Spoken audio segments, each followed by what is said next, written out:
Bonjour et bienvenue dans ce tuto consacré à Excel et la maîtrise de ses fonctions les plus utilisées. Grâce à celle-ci, Excel n'aura plus aucun secret pour vous. Je vous dis à tout de suite, je suis Olivier de Dimeda, allons-y.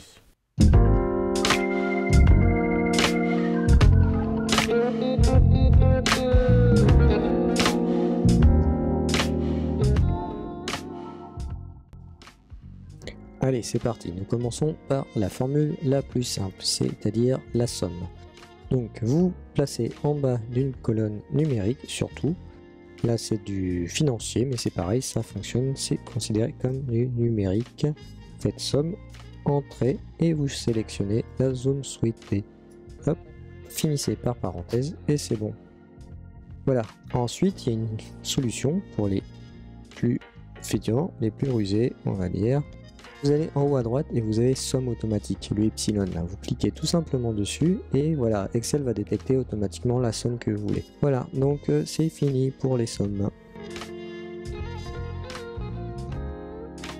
Alors maintenant, passons à une autre formule tout aussi pratique, peut-être moins utilisée. Donc vous allez sur une colonne numérique et vous faites égal NB.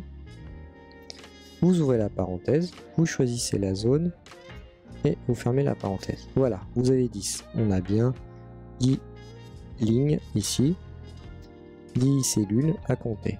1, 2, 3, 4, 5, 6, 7, 8, 9, 10. Voilà. Si jamais ici vous faites la même chose, regardez égal NB, vous sélectionnez la zone, vous fermez, hop, vous avez 0. Et bien pourquoi? Parce que ici, c'est de l'alpha, c'est du texte, c'est pas du numérique. Le NB ne fonctionne que pour le numérique. Donc attention aussi ici, si vos cellules ne sont pas toutes numériques.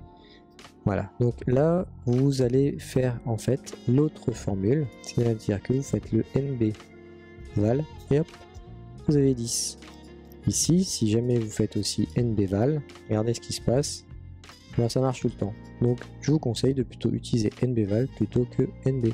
Voilà, c'est fini pour cette fonction.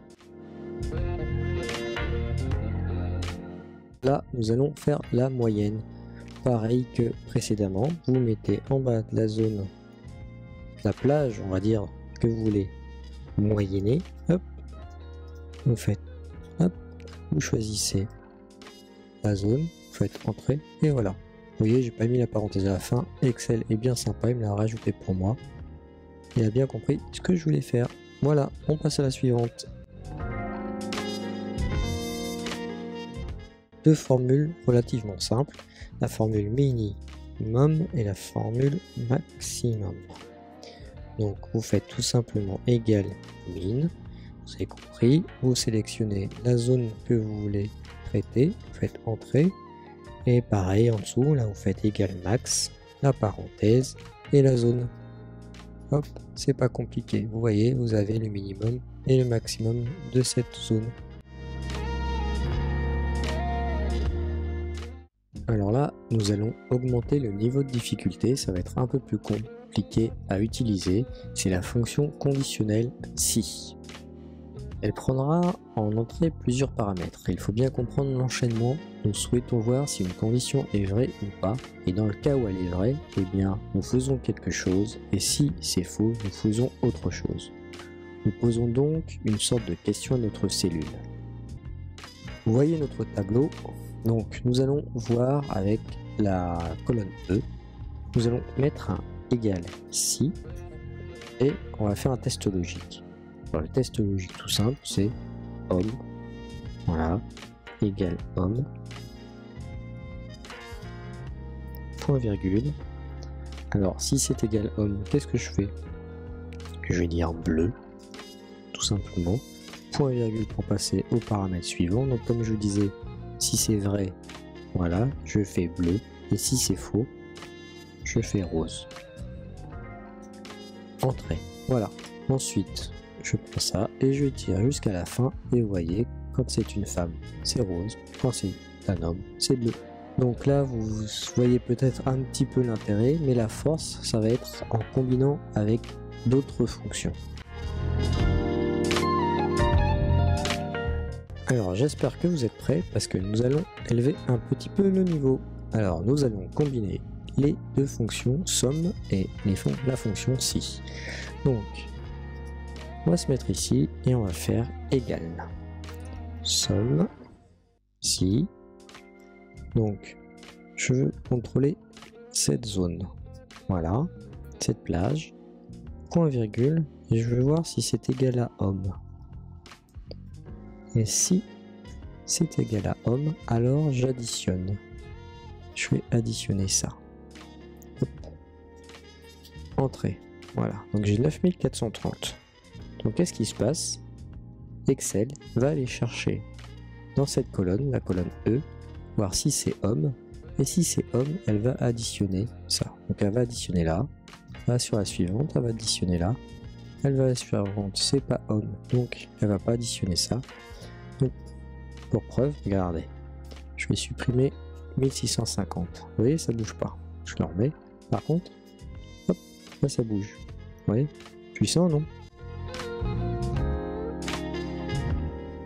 Vous vous rappelez du si et du nb? Eh bien, nous allons faire pareil. Nous allons les combiner avec le nb-si.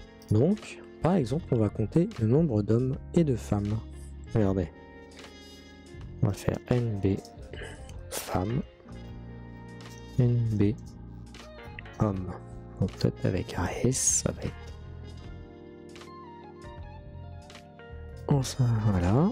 Donc, regardez, c'est simple. nb point si. On ouvre la parenthèse. Qu'est-ce qu'on va contrôler? C'est homme, femme, point virgule. On contrôle homme. Hop. Hop. On en a 4. Ah, j'ai inversé les deux. NB homme. NB femme. Et ici, on fait la même chose. Alors R égale nb.si. On ouvre. On va chercher ça. Point virgule.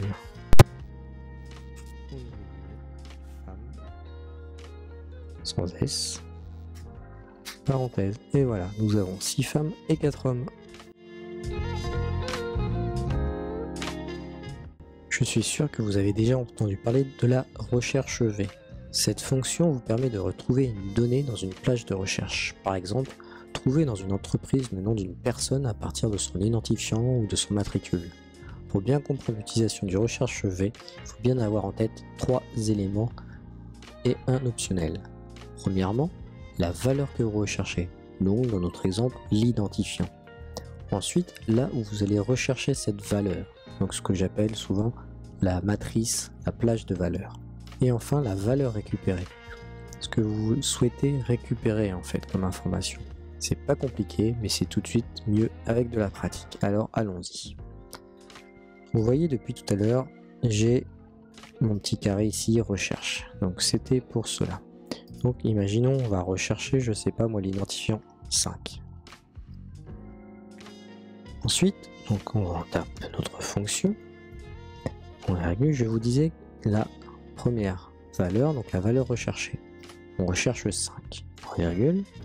Ensuite, la matrice. On va rechercher là-dedans. Voilà. Point virgule. Et ensuite, on nous demande le numéro d'index de la colonne. Donc là, on a 1, 2, 3 colonnes. Voilà. On va chercher celle-ci. Et ensuite, je vous disais, c'est optionnel. Voilà. Rechercher le chiffre 5. Pas trop de lézards. Voilà. Donc, il nous donne Danitsa. Donc 5, le prénom c'est Danitsa. Voilà, vous voyez, si je vais ici que je tape 6, voilà, on a Islaine. Si je tape 10, hop, on a Aram. Voilà. Donc pas très compliqué finalement. Mais attention, parce qu'en fait la recherche V ne peut faire que des recherches sur la droite de la zone recherchée, jamais sur la gauche. Donc la zone recherchée, là vous vous rappelez, c'est l'identifiant. Donc il pourra aller vous chercher des informations qui sont que vers la droite. Donc que des informations qui sont ici. Donc vous ne pourrez pas chercher dans l'autre sens.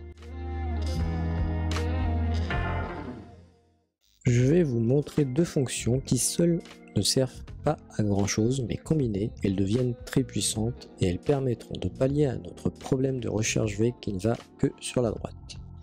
Dans un premier temps, je vais vous montrer l'index. L'index, lui, permet de faire la recherche suivante.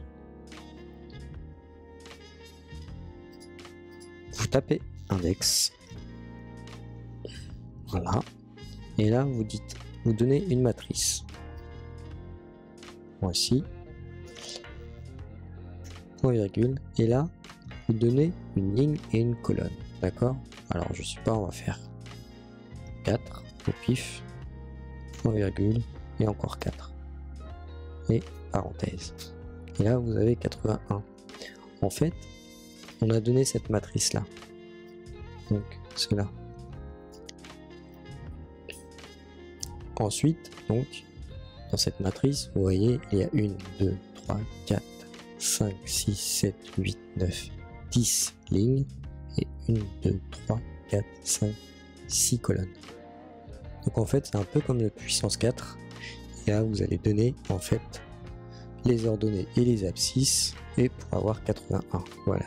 Vous voyez là, ici, en fait, nous avons 1, 2, 3, 4, 1, 2, 3, 4. Voilà. Donc si ici, vous avez mis 5 par exemple, hop, mais on a homme, parce qu'en fait, la deuxième valeur, c'est la colonne. Et ici, si on avait mis 5, on descend d'un cran, et en dessous, c'est une femme. Voilà.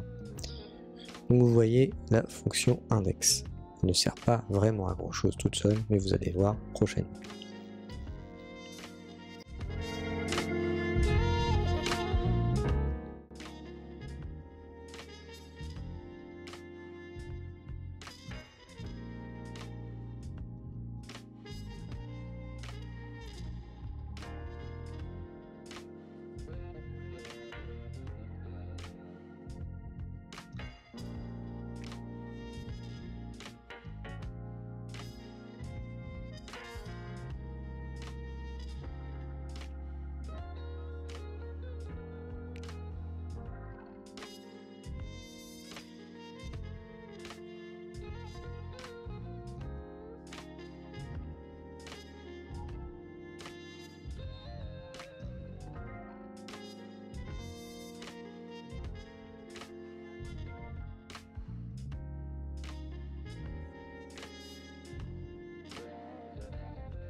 Et bien maintenant nous allons combiner les deux formules index et kiff pour vous montrer qu'on peut aller à droite comme à gauche dans notre recherche. Donc vous allez voir, je tape ici dans recherche Benito. Voilà, c'est vraiment mon mot-clé de recherche. Je vais rechercher Benito et je vais aller chercher des informations, que ce soit l'âge ou l'identifiant. Ok, donc nous allons commencer par récupérer l'âge. Donc je fais égal index, entre parenthèses, on me propose d'aller chercher la matrice. La matrice aujourd'hui là, c'est la donnée que je souhaite récupérer. Je veux récupérer celle-ci. Je vais récupérer son âge dans un premier temps. Point virgule, je commence par équive, je rentre et la valeur recherchée. La valeur recherchée, c'est celle-ci. Ok, je recherche Benito. Point virgule, le tableau de recherche. C'est là-dedans en fait qui va aller chercher le prénom. Ensuite, je vais mettre une expression exacte. Et je ferme par deux parenthèses. Et là, j'ai 81 ans. Vous voyez, Benito a 81 ans. Ensuite, je vais aller chercher une deuxième information. Je vais aller chercher son identifiant pour vous montrer en fait que ça fonctionne dans les deux sens. Donc on recommence. Et là, je tape index. Voilà. Qu'est-ce que je recherche? Tout à l'heure, on a été chercher ici. Là, je vais aller chercher l'identifiant. Je veux chercher l'identifiant de Benito. Donc, point virgule, équive, on recommence, j'ouvre la valeur recherchée. c'est toujours Benito. Point virgule, là où je vais aller le rechercher, et ici, point virgule, encore le 0 pour avoir l'expression exacte, et je ferme par les deux parenthèses. Et j'ai 4. Benito est ici, et voilà. Vous voyez, ça fonctionne dans les deux sens. Et oui, ce tuto touche à sa fin. J'espère qu'il vous a plu, que vous allez pouvoir maîtriser maintenant ces différentes fonctions d'Excel. Et je vous dis à bientôt dans une prochaine vidéo. Pensez à vous abonner, mettre un commentaire, cliquer sur un pouce, pourquoi pas, et sur la clochette pour avoir mes prochaines notifications de vidéos. Je vous dis à bientôt.